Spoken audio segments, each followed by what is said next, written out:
Hey everyone, welcome back to another exciting tutorial. Today, we're diving into how to withdraw USDT from Binance straight to your Mpesa account in 2025. If you're in Kenya or supported regions, this is a game changer for turning your crypto into cash quickly and easily. Whether you're a crypto newbie or a seasoned trader, I'll walk you through this step by step, so you can do it with confidence. First things first, make sure you have a verified Binance account and some USDT in your wallet.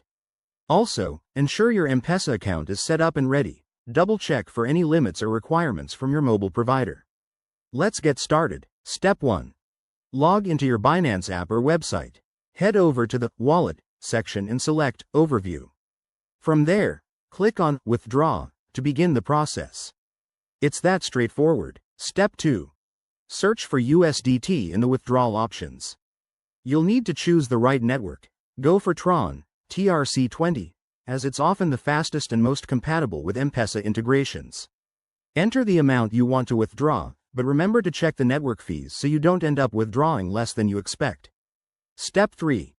Now, for the key part, input your Mpesa details.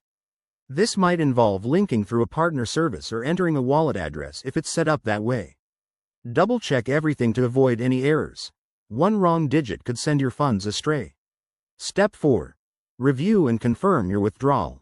Binance will send a confirmation code to your registered email or phone. Enter it promptly.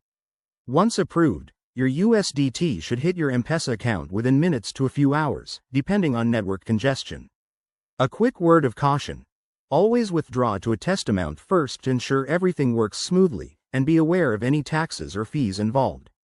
Crypto prices can fluctuate, so time your withdrawal wisely. There you have it. That's how you withdraw USDT from Binance to Mpesa in 2025.